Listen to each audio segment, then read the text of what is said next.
ഞാൻ അന്ന് ദർസിൽ പഠിക്കുമ്പോൾ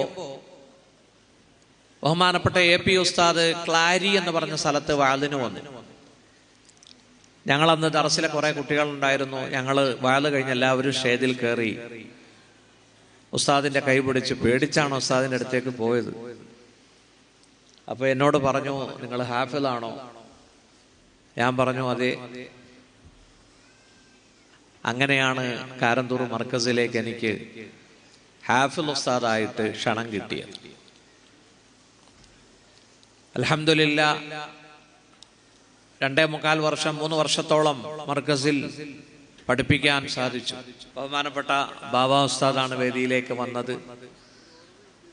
ഇന്നിവിടെ വന്നത് കൊണ്ട് ഒരുപാട് ആലിമീങ്ങളെ പരിചയപ്പെടാൻ സാധിച്ചു. അൽഹംദുലില്ലാഹ്. മർക്കസിലെ ആദ്യത്തെ വിദ്യാർത്ഥി, രജിസ്റ്ററിൽ പേരെഴുതിയ വിദ്യാർത്ഥി മർഹൂം TC മുഹമ്മദ് മുസ്ലിയാരുടെ മകൻ TC അബ്ദുള്ളയായിരുന്നു. കൊച്ചുകുട്ടി, അത്രയേ ഉള്ളൂ. രണ്ടാമത് അബ്ദുൽ ഹക്കീം അസ്ഹരി, ഡോക്ടർ AP ഉസ്താദിന്റെ മകൻ. മൂന്നാമത്തെ ഹാഫിളാണ് കൗസർ സക്കാഫി, ഇപ്പം മർക്കസിലെ ഹാഫിൾ ഉസ്താദ്. കുറച്ചുകൂടി പറഞ്ഞാൽ എന്നെ ഒന്ന് പരിചയപ്പെടുത്തുകയാണ്, അത്രേ ഉള്ളൂ. എറണാകുളം സമ്മേളനത്തിൽ ഖിറാഅത്ത് നടത്തിയ ഉസ്താദാണ് ഞാൻ. അങ്ങനെ ഒരു സംഭവം കൂടി, അത് ഞാൻ എൻ്റെ കോട്ടയം പ്രസംഗത്തിൽ പറഞ്ഞില്ല. കാരണം ഞാൻ പുറത്താക്കപ്പെട്ടിരിക്കുകയാണ്. അത് മറ്റൊന്നുകൊണ്ടുമല്ല, അത് നിങ്ങൾക്കൊക്കെ അറിയാം. ഞാൻ ബഹുമാനപ്പെട്ട സമസ്തയെ ഞാൻ ബഹുമാനിക്കുന്നു. സയ്യിദുൽ ഉലമാ ജിഫ്രി മുത്തുകായ തങ്ങൾ ക്ഷണിച്ചിട്ടാണ് ഞാൻ സമസ്തയിൽ വന്നത്. അന്ന് തങ്ങൾ 10 കൊല്ലം മുമ്പ് ഖജാൻജിയായിരുന്നു സമസ്തയുടെ. എൻ്റെ ഒരു CD കൊണ്ടോട്ടിയിൽ വെച്ച് തങ്ങളാണ് പ്രകാശനം ചെയ്തത്. നാളെ ഫ്രീ ആണെങ്കിൽ വീട്ടിൽ വരിയെന്ന് പറഞ്ഞു തങ്ങൾ ക്ഷണിച്ചു. ഞാൻ പോയപ്പോൾ തങ്ങൾ പറമ്പിൽ കൈക്കോട്ടെടുത്ത് പണിത് ചെയ്തുകൊണ്ടിരിക്കുകയായിരുന്നു, ബനിയനും ഇട്ട്. ബഹുമാനപ്പെട്ട തങ്ങൾ ഇതുപോലെ കാശുനട്ടും ഈത്തപ്പഴവും ഒക്കെ തന്നു. ഞാൻ തങ്ങൾക്കൊരു ഹദിയ കൊടുത്തിട്ട് മേടിച്ചില്ല. നിങ്ങൾക്കാണ് ഹദിയ തരേണ്ടത് എന്ന് പറഞ്ഞു.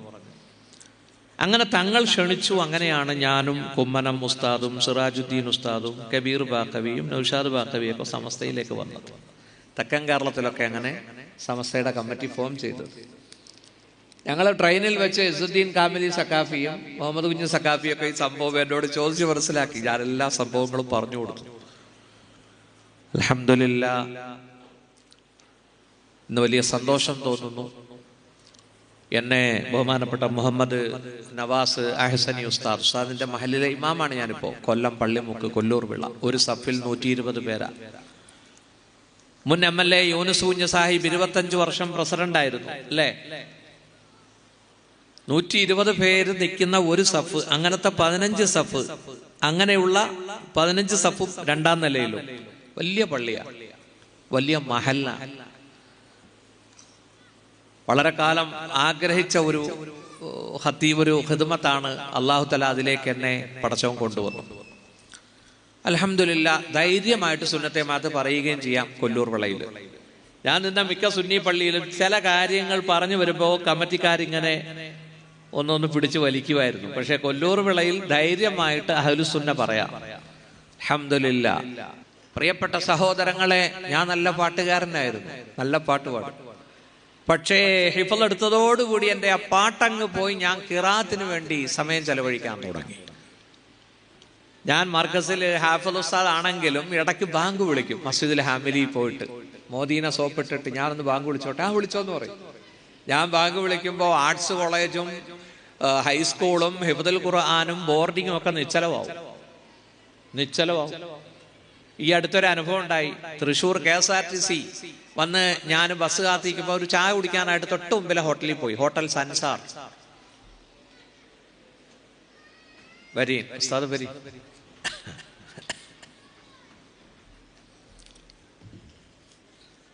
ഹംസ ഉസ്താദല്ലേ? കുറച്ചും കൂടെ ഇരിക്കാവോ? ഇൻഷാ അല്ലാഹ്. ഉസ്താദ് ഇരുന്നാൽ എനിക്കൊരു സന്തോഷമാണ്. വരി. ഞാൻ ഇതും കൂടെ പറഞ്ഞിട്ട് വിഷയത്തിലേക്ക് വരാവേ. ഹോട്ടൽ സൻസാർ ഞാൻ ചായക്ക് ബുക്ക് ചെയ്തു. എന്തോ ചെറിയ കടിയും കഴിച്ചു. ബില്ലും ആയിട്ട് വന്നപ്പോ ക്യാഷ്യറായിട്ടിരിക്കുന്ന പയ്യൻ ആരാന്നറിയോ? ഞാൻ മർക്കസിൽ ഹിഫ്ള് പഠിപ്പിക്കുമ്പോൾ ആ കുട്ടി ബോർഡിംഗ് സ്കൂളിൽ പഠിച്ചുകൊണ്ടിരിക്കുക. ഞാൻ കൊടുത്ത ബില്ല് സ്വീകരിച്ചില്ല, പൈസയും സ്വീകരിച്ചില്ല. ആ കുട്ടി എന്നെ തിരിച്ചറിഞ്ഞു. കണ്ടോ, മർക്കസിൽ പണ്ട് ജോലി ചെയ്തതിന്റെ ഗുണം. ചായക്ക് ബില്ല് മേടിക്കാതെ, പൈസ മേടിക്കാതെ ആ കുട്ടി തിരിച്ചറിഞ്ഞു.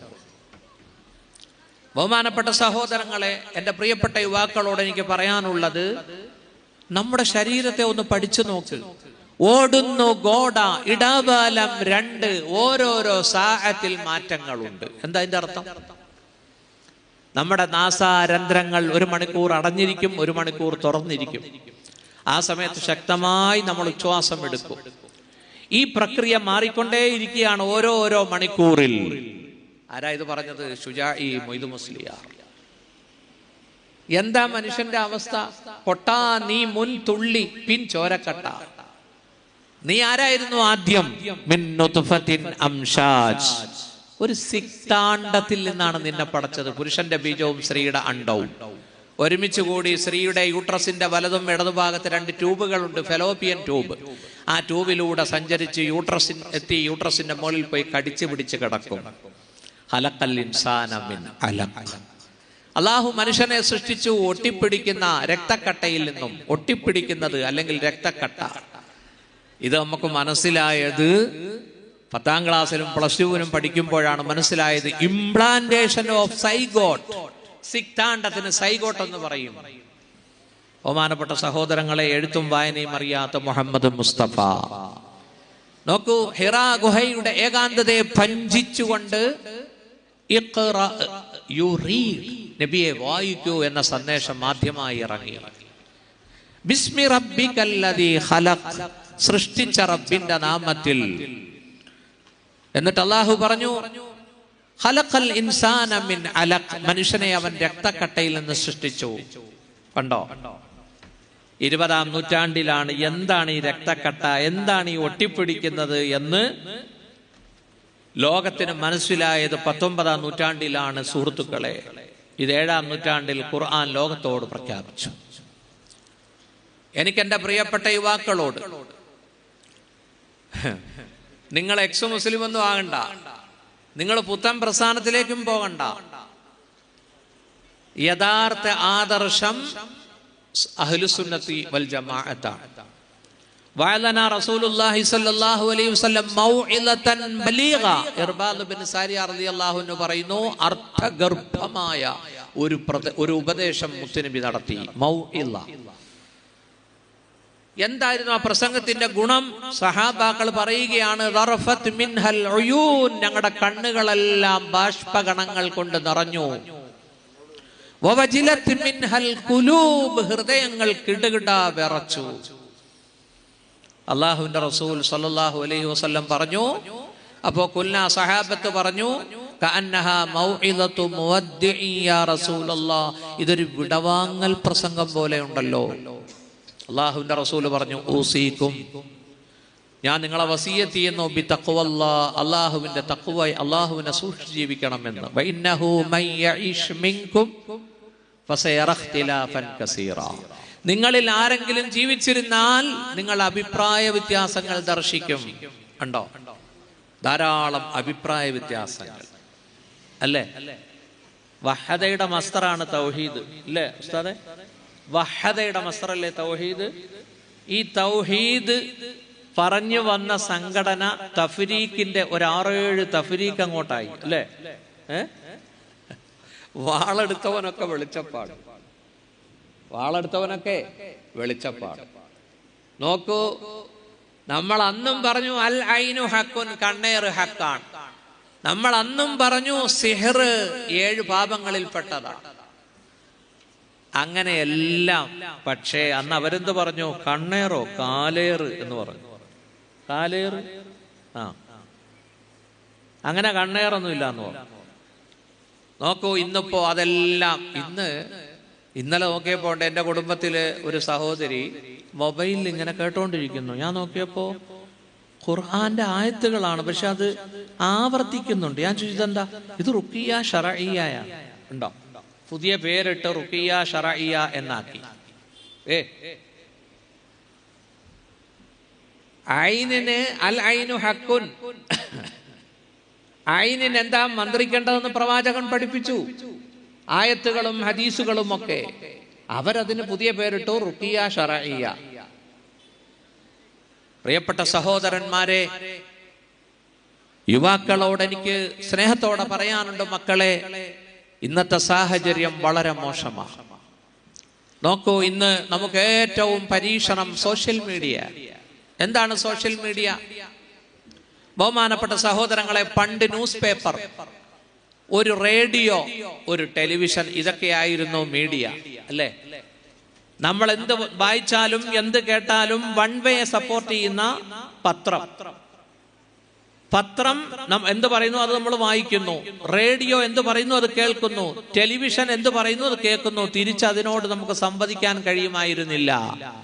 എന്നാൽ നോക്കൂ, സോഷ്യൽ മീഡിയ, സാമൂഹിക മാധ്യമങ്ങൾ വന്നതോടുകൂടി, ഫേസ്ബുക്ക്, അതുപോലെ തന്നെ വാട്സാപ്പ്, ട്വിറ്റർ, ഇതെല്ലാം വന്നതോടുകൂടി നമ്മോട് സംസാരിക്കുന്നു, നമുക്ക് തിരിച്ചും സംസാരിക്കാം. ചാറ്റ് GPT എന്ന് പറയുന്ന സംവിധാനം ഇപ്പോൾ എന്ത് ചോദിച്ചാലും മറുപടി പറയും. എന്ത് ചോദിച്ചാലും മറുപടി പറയും. AI, ആർട്ടിഫിഷ്യൽ ഇന്റലിജൻസ്, എന്താണത്? സുഹൃത്തുക്കളെ, അത് തന്നെയാണ് ഈ റോബോട്ടും, ഒന്നുകൂടി പരിഷ്കരിച്ചു എന്നാണ്. ശാസ്ത്രവും സാങ്കേതിക വിദ്യയും വളർന്നുകൊണ്ടിരിക്കുകയാണ്. ഇന്ന് കോളേജിൽ പോയി പഠിച്ച് ഡിഗ്രി എടുത്ത യുവാക്കൾ ധരിക്കുന്നത് ഇതാണ് ദൈവം എന്നാണ്. എന്നാൽ ഇതൊക്കെ ഉണ്ടാക്കിയതാരാ? മനുഷ്യന്റെ ബ്രെയിനല്ലേ, മസ്തിഷ്കമല്ലേ ഉസ്താദേ, അല്ലേ? എന്താ അള്ളാഹു തന്നിരിക്കുന്ന ഈ മസ്തിഷ്കം, തലയോട്ടിക്കകത്ത്? ബഹുമാനപ്പെട്ട സഹോദരങ്ങളെ, സെറിബ്രവും സെറിബെല്ലവും, നമ്മുടെ സുഷുപ്ന, അതിന് അള്ളാഹു ഇത്ര ഭദ്രമായിട്ടാണ് കൊണ്ടുപോകുന്നത്. നോക്കൂ, നട്ടല്ലിനകത്തുകൂടി കൊണ്ടുപോയി തലച്ചോറുമായി ബന്ധിപ്പിക്കുകയാണ്. സുഷുമ്ന, ഇതൊക്കെ നമ്മൾ പഠിക്കണം. ഇതൊക്കെ അള്ളാഹു തന്ന അനുഗ്രഹങ്ങളാണ്. അലം നജ്അൽ ലഹു ഐനൈൻ, മനുഷ്യന് നാം രണ്ട് കണ്ണുകൾ തന്നില്ലേ? വലിസാനൻ വശഫതൈൻ, ഒരു നാവും തന്നില്ലേ? രണ്ട് ചുണ്ടുകളും തന്നില്ലേ? വഹദൈനാഹുൻ നജ്ദൈൻ, മനുഷ്യന് നാം ധർമ്മത്തിന്റെയും അധർമ്മത്തിന്റെയും പാത വ്യക്തമാക്കി കൊടുക്കുകയും ചെയ്തില്ലേ? കണ്ണ്, കണ്ണിന്റെ നിഅമത്തെന്താ? കരളിന്റെ നിഅമത്തെന്താ? കിഡ്നി, അല്ലേ? ഇന്ന് കിഡ്നിക്ക് മാർക്കറ്റിൽ ചുരുങ്ങിയത് 30 ലക്ഷം രൂപ വിലയുണ്ട്.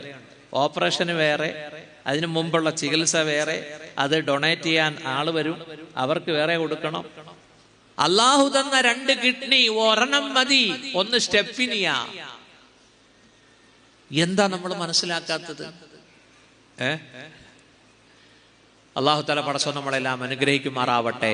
നോക്കൂ, ഫേസ്ബുക്കിൽ 271 കോടി ജനങ്ങൾ അതിൽ ചേർന്ന് കഴിഞ്ഞു, അക്കൗണ്ട് തുറന്നു കഴിഞ്ഞു. 271 കോടി. വാട്സാപ്പിൽ 242 കോടി ജനങ്ങൾ ചേർന്ന് കഴിഞ്ഞു. മൊത്തം ഇന്ന് ലോകത്ത് 840 കോടി ജനങ്ങളുണ്ട്. 700 കോടിയൊക്കെ പോയി കേട്ടോ. ബഹുമാനപ്പെട്ട സഹോദരന്മാരെ, ഇന്ന് ഞാനും നിങ്ങളും ഈ മൊബൈലിനകത്താ. അതില്ലാതെ നമുക്ക് പറ്റൂല, അല്ലേ ഉസ്താദേ?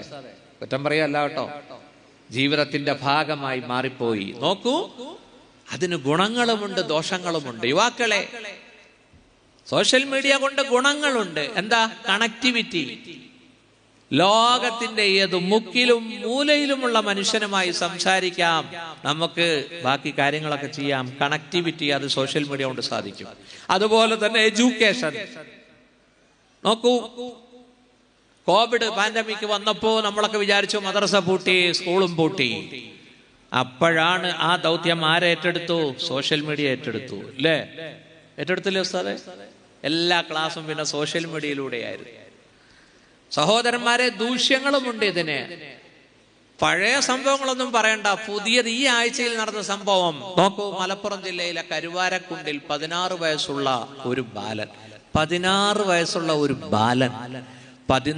വയസ്സുള്ള 8ാം ക്ലാസ്സിലോ 9ിലോ പഠിക്കുന്ന ഒരു പെൺകുട്ടിയെ സ്കൂളിൽ നിന്നും അതാ പ്രലോഭിപ്പിച്ച് കൊണ്ടുപോയി വാണിയമ്പലം റെയിൽവേ സ്റ്റേഷന്റെ പിന്നിലുള്ള പൊന്തക്കാട്ടിൽ കൊണ്ടുപോയി യൂണിഫോം കൊണ്ട് തന്നെ കൈകൾ പുറകിലേക്ക് കെട്ടി അവസാനമായി തന്റെ ആഗ്രഹം നടപ്പിലാക്കി മാനഭംഗം ചെയ്ത് കൊലപ്പെടുത്തി, കഴുത്ത് ഞെരിച്ച് കൊലപ്പെടുത്തി. ബഹുമാനപ്പെട്ട സഹോദരങ്ങളെ, എൻ്റെ മകളോ നിങ്ങളുടെ മക്കളോ ആയിരുന്നെങ്കിൽ നമ്മൾ ഒരുപാട് ദുഃഖിച്ചേനെ. നിങ്ങൾ ചിന്തിച്ചു നോക്കൂ, ഇതാരാണിതിവിടെ കൊണ്ടുവന്നത്? ആരാണ് ഇവിടെ കൊണ്ടുവന്നത്? വലിയ അപകടകാരിയാണ് ഈ പ്രേമം എന്ന് പറയുന്നത് കേട്ടോ. ആരും പ്രേമിച്ചേക്കല്ലേ. ഞാൻ ഒരിക്കൽ ഗൾഫിൽ പോയപ്പോൾ എന്നോട് യുവാക്കൾ പറഞ്ഞു, ഉസ്താദേ ഈ സ്കൂൾ ഗ്രൗണ്ടിലാണല്ലോ പരിപാടിയൊക്കെ, ടീച്ചറുടെ കോട്ടിന്റെ പുറകെ സ്റ്റുഡൻസ് എഴുതാൻ തുടങ്ങി ഐ ലവ് യു. സ്വന്തം ക്ലാസ്സിൽ പഠിപ്പിക്കുന്ന ടീച്ചറിന്റെ കോട്ടിന്റെ പിന്നിൽ ഐ ലവ് യു. എങ്ങനെയുണ്ട്? തഴവ ഉസ്താദ് മനോഹരമായിട്ട് ആ ഭാഗം പാടിയിട്ടുണ്ട്. പാടട്ടെ? ഭയങ്കര സാഹിത്യത്തിലാ പാടിയിരിക്കുന്നത്. അതൊരു മുത്താണ്. അള്ളാഹു തആല ആഖിറം വെളിച്ചമാക്കി കൊടുക്കട്ടെ. ഉസ്താദിന്റെ ദർജ അള്ളാഹു വർദ്ധിപ്പിച്ചു കൊടുക്കട്ടെ. പെണ്ണിന്റെ പിന്നിൽ ഞൊണ്ടി നിന്നാൽ തെണ്ടി, ഒരുമിച്ച് കണ്ടാലുണ്ട് കുണ്ടാമണ്ടി, മിണ്ടിക്കഴിഞ്ഞാൽ ഒന്നു തന്നെ രണ്ടും, കാന്തം ഇരുമ്പും ബന്ധമാണേ പണ്ടും. ഉണ്ടോ? ഇത് രണ്ടും കാന്തവും ഇരുമ്പുവാ. ഭയങ്കര ആകർഷണീയ ഇതിന്. അതുകൊണ്ടാണ് എന്ത് പറഞ്ഞത്? അള്ളാഹുവിന്റെ റസൂൽ പറഞ്ഞു, ഒന്ന് നോക്കാം. ഞാൻ ആ ഹദീസ് ഓതി പ്രസംഗിച്ചപ്പോൾ ഒരു യുവാവ് എന്നോട് ചോദിച്ചു, അത് നീട്ടി നോക്കിയാൽ കുഴപ്പമുണ്ടോ ഉസ്താദേ? ഒരു നോട്ടം ജായിസാണ്, അതൊന്ന് നീട്ടി തല മുതൽ കാല് വരെ നീട്ടി നോക്കാവോന്ന്. മനസ്സിലായില്ലേ? അലിയാർ തങ്ങളോടാണല്ലോ പറഞ്ഞത് അള്ളാഹുവിന്റെ റസൂൽ, അല്ലേ? ലാ തുത്ബിഇൻ നളറ അൻ നളറ ഫഇന്ന ലക്കൽ ഊല വലൈസത് ലക്കൽ ആഖിറ. ഒരു നോട്ടം നിനക്ക് പാടുണ്ട്, രണ്ടാമത്തെ നോട്ടം പാടില്ല. നീ നോട്ടത്തെ നോട്ടം കൊണ്ട് തുടർത്തരുത്. ഉണ്ടോ? അതേ ഹബീബായ റസൂലുള്ളാഹി അവിടെന്ന് പറഞ്ഞു, അഴകുള്ള ഒരു സ്ത്രീ നടന്നു പോകുന്നത് നീ കാണുമ്പോൾ നീ അവിടെ നിന്റെ കണ്ണ് താഴ്ത്തിയാൽ നിനക്ക് ഞാൻ ഒരു ഈമാൻ, അതിനൊരു ഹലാവ, ഒരു ടേസ്റ്റും മാധുര്യവും ഉണ്ടാവും, പകരം നൽകുമെന്ന് മുഹമ്മദ് മുസ്തഫ. ആ ദർജയിൽ എത്തണം. അത് 55 ആയാലും എത്താൻ പാടാ, 60 ആയാലും എത്താൻ പാടാ, അല്ലേ? എത്താൻ അള്ളാഹു തൗഫീഖ് ചെയ്യട്ടെ. ആമീൻ പറഞ്ഞില്ല ആരും? പടച്ചവനെ, ആകെ ലൈഫ് എന്ന് പറയുന്ന 60, 65, 70 കൊല്ലമേ ഉള്ളൂ. മനസ്സിലായില്ലേ? ഫണ്ട് കാർന്നവന്മാരെ ഹജ്ജിന് പോവാ. എന്താ അറിയോ? പരമാവധി തെറ്റ് ചെയ്ത് തൗബ ചെയ്തിട്ട് പോവാം. ഇപ്പൊ ചെറുപ്പക്കാരാ പോകുന്നത്. ഹജ്ജ് കഴിഞ്ഞ് വന്നിട്ട് വീണ്ടും, ഉംറ കഴിഞ്ഞ് വന്നിട്ട് വീണ്ടും തെറ്റ് ചെയ്യും, തൗബ ചെയ്യും, വീണ്ടും പോകും. എത്രയാ ഉംറയ്ക്ക് ഇപ്പൊ പോകുന്നതറിയില്ലേ? ഒരുപാട് ഇങ്ങനെ പോവുക ഉംറയ്ക്ക്. ബഹുമാനപ്പെട്ട സഹോദരങ്ങളെ, ബഹുമാനപ്പെട്ട ഹംസ അഹ്സനി ഉസ്താദ് അട്ടീരി ഇപ്പൊ എന്നോട് പറഞ്ഞു, വലിയ പറമ്പിൽ ഉസ്താദിന്റെ മഹലിൽ അതാ ഒരു അബ്ദുസ്സലാം മരണപ്പെട്ടു. അദ്ദേഹം ഖത്തറിൽ നിന്ന് വരികയാ, അബുദാബിയിൽ നിന്ന് ഒമാൻ വഴി വരികയാണ്. ഒമാനിൽ വെച്ച് അതാ അദ്ദേഹം മരണപ്പെട്ടു.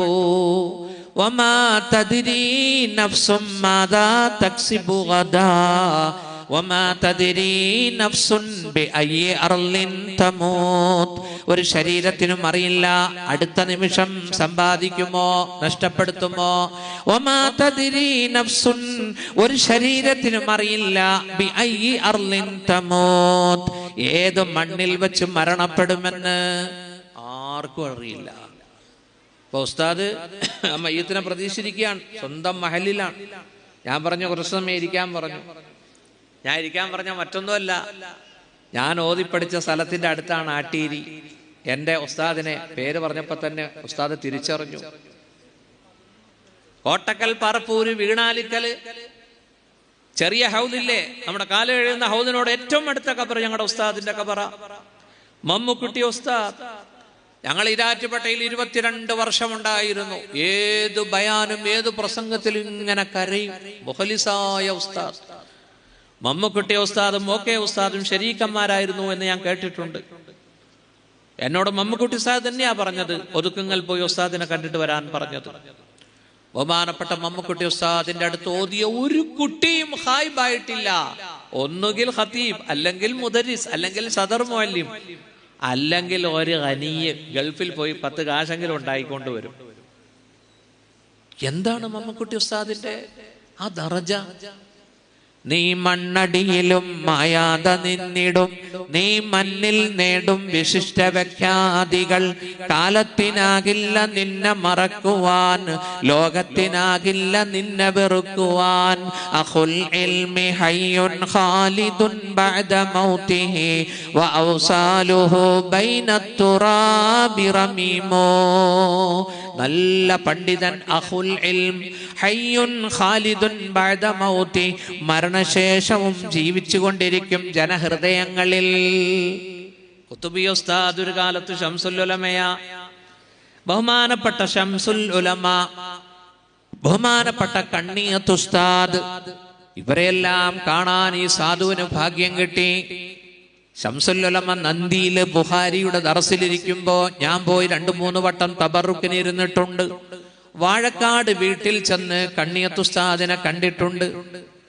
മാഷാ അല്ലാഹ്, ആ ഭാഗ്യം കിട്ടി. ഖുതുബി ഉസ്താദിനെ കാണാൻ പറ്റിയില്ല. ബഹുമാനപ്പെട്ട വലിയുല്ലാഹി സിയം മടവൂർ, ആ മഹാനെ ഹിഫ്ദിലെ 25 കുട്ടികളെയും കൂട്ടി 2 വട്ടം ഞാൻ കൊണ്ടുപോയി കാണിച്ചു കൊടുത്തിട്ടുണ്ട്. വടകര മമ്മദാജി തങ്ങൾ, അവേലത്ത് കുഞ്ഞിക്കോയ തങ്ങൾ, സീതി തങ്ങളോ കുഞ്ഞിക്കോയ തങ്ങൾ അല്ലേ, അവേലത്ത് തങ്ങൾ എന്നാ പറയാ. അൽഹംദുലില്ലാഹ് അവരെല്ലാം കണ്ടു. വലിയൊരു ഭാഗ്യമല്ലേ ഒരു തെക്ക് നിന്നുള്ള ഒരു മുസ്ലിയാർക്ക് ഇവരെയൊക്കെ കാണുക എന്ന് പറഞ്ഞാൽ, അല്ലേ ഉസ്താദേ? അൽഹംദുലില്ലാഹ് അൽഹംദുലില്ലാഹ്. യുവാക്കളെ, പരിശുദ്ധ റമളാൻ അടുക്കുന്നു. റമളാനിന് മുമ്പ് നാം ഒരു മുന്നൊരുക്കം നടത്തണം. അല്ലാഹുവിന്റെ റസൂല് പറഞ്ഞു, ത്വഹിറൂ അൻഫുസകും വഅഹ്സിനൂ നിയതകും. നിങ്ങളുടെ ശരീരത്തെ നിങ്ങൾ ഒന്ന് ശുദ്ധീകരിക്കണേ. റമളാൻ വരുന്നു, ശഅബാനാണിത്. നിങ്ങൾ നല്ല നിയത്ത്, നല്ലവണ്ണം നിയത്തും വെക്കണം. ഈ നോമ്പിന് ക്ഷീണമില്ലാത്ത എന്താണെന്നറിയോ? രാവിലെ മുതൽ വൈകുന്നേരം വരെ അന്നപാനീയ ലൈംഗിക മോഹങ്ങളിൽ നിന്ന് വിട്ടു നിൽക്കുകയാണ്. നിയത്തോടുകൂടി, ആ നിയത്താണ് ശക്തി. നോക്കൂ, റജബിന്റെ നോമ്പ് പിടിച്ചവരോട് ചോദിച്ചു നോക്കൂ, ഒരു ക്ഷീണവും ഇല്ലായിരുന്നു, അന്ന് സുഖമായിട്ട് ആ നോമ്പ് പൂർത്തിയാക്കാൻ പറ്റും. അതുകൊണ്ട് ശരീരത്തെ ശുദ്ധീകരിക്കണം. ചെയ്തുകൊണ്ടിരിക്കുന്ന തെറ്റുകൾ നമ്മൾ അവസാനിപ്പിക്കണം. ഇപ്പൊ ഒരു പുതിയ പഠനം വന്നിരിക്കുന്നു. എല്ലാവർക്കും 24 hours ഉള്ളത്, 24 മണിക്കൂറാ അല്ലേ? അതിൽ 3 മണിക്കൂർ മനുഷ്യര് മൊബൈലുമായിട്ട് ചെലവഴിക്കുന്നുണ്ടെന്നാ. അതിൽ 1/2 മണിക്കൂറേ ഉള്ളൂ ഫോൺ കോൾ നോക്കാനും മെസ്സേജ് പരിശോധിക്കാനും. ബാക്കി 2.5 മണിക്കൂറും എന്തിനു വേണ്ടിയാ? സഹോദരങ്ങളെ എന്തെങ്കിലുമൊക്കെ പടങ്ങളും ചിത്രങ്ങളും ഒക്കെ കാണാൻ വേണ്ടിയാ. അള്ളാഹു കാക്കട്ടെ. നമ്മുടെ നല്ലൊരു ശതമാനം ചെറുപ്പക്കാർ സോഷ്യൽ മീഡിയ ഉപയോഗിക്കുന്ന എന്തിനു വേണ്ടിയാ? കൂറ്റമ്പാറ ഉസ്താദ് എപ്പോഴും പറയും അല്ലേ, വെറ്റിലെ ചുണ്ണാമ്പ് വെക്കും പോലെ നിന്റെ വിരലിങ്ങനെ നീങ്ങും. ആ അടിപൊളി ചിത്രം വരുമ്പോ അവിടെ നിൽക്കും അല്ലേ? അതുകൊണ്ട് തൗബ ചെയ്യുക. ഷഅബാൻ നോക്കൂ, ആയിഷ റളിയല്ലാഹു തആല അൻഹ പറയുന്നുണ്ട്, കാന യസൂമു, അല്ലാഹുവിന്റെ റസൂൽ ഷഅബാനിൽ ഒരുപാട് നോമ്പ് നോറ്റിരുന്നു. എത്രത്തോളം ഞങ്ങൾ വിചാരിച്ചു, ലാ യുഫ്തിറു, നോമ്പിനി മുറിക്കുകയില്ല. മുത്തുനബി യുഫ്തിറു, അല്ലാഹുവിന്റെ റസൂൽ നോമ്പ് മുറിക്കുമായിരുന്നു. ഞങ്ങൾ വിചാരിച്ചു ഇനി നോമ്പ് പിടിക്കുകയല്ലാന്ന്. ഏറ്റവും കൂടുതൽ നോമ്പ് പിടിച്ചത് ഷഅബാനിലാണെന്ന് ഹദീസിൽ നമുക്ക് കാണാം. മുത്തുനബിയോട് ചോദിച്ചു, അവിടെ നിന്ന് എന്തുകൊണ്ടാണ് കൂടുതൽ നോമ്പ് പിടിക്കുന്നത് ഈ മാസത്തിൽ? അള്ളാഹുവിന്റെ റസൂല് പറഞ്ഞു, അള്ളാഹു തആല മനുഷ്യന്റെ അമാലുകൾ, കർമ്മങ്ങൾ അള്ളാഹുവിലേക്ക് ഉയർത്തുന്നത് ഈ മാസത്തിലാണ്. അതുകൊണ്ട് എന്റെ അമലുകൾ, വഇന്നി സായിമുൻ, നോമ്പുകാരനായ നിലയിൽ എന്റെ അമാലുകൾ അള്ളാഹുവിലേക്ക് ചെല്ലാൻ ഞാൻ ആഗ്രഹിക്കുന്നു എന്ന് സയ്യിദുനാ റസൂലുള്ളാഹി. അള്ളാഹു പടച്ചോ നമുക്ക് തൗഫീക്ക് നൽകട്ടെ. ഒരിക്കൽ മുത്തുനബിയോട് ചോദിച്ചു, സുഇല അൻ അക്സരി മാ യുദ്ഖിലുൻ നാസ അൽ ജന്ന, ഹബീബായ നബിയെ, ജനങ്ങളെ സ്വർഗത്തിൽ പ്രവേശിപ്പിക്കുന്ന ഘടകം ഏതാണ്? ജനങ്ങളെ കൂടുതലായി സ്വർഗ അവകാശിയാക്കുന്ന കാര്യം ഏതാണ്? അവിടെന്ന് പറഞ്ഞു, തഖ്വല്ലാഹി വഹുസ്നുൽ ഖുലുഖ്, അള്ളാഹുവിനെ സൂക്ഷിക്കുന്ന തഖ്വ, അതുപോലെ സൽസ്വഭാവം, ഇത് രണ്ടും കൂടുതൽ ജനങ്ങളെ സ്വർഗത്തിലേക്ക് പ്രവേശിപ്പിക്കും. വീണ്ടും മുത്തുനബിയോട് ചോദിച്ചു, സുഇല റസൂലുള്ളാഹി അൻ അക്സരി മാ യുദ്ഖിലുൻ നാസ അന്നാർ, നരകത്തിലേക്ക് കൊണ്ടുപോകുന്ന കാര്യങ്ങൾ ഏതാണ്? അവിടെന്ന് പറഞ്ഞു അൽ അജ്വഫാൻ, ഉള്ളു പൊള്ളയായ 2 വസ്തുക്കളാണ്. അതിൽ ഒന്ന് അൽ ഫമു വൽ ഫർജു, മനുഷ്യന്റെ വായയും നാവും അതുപോലെ അവന്റെ ഗുഹ്യഭാഗവുമാണ്.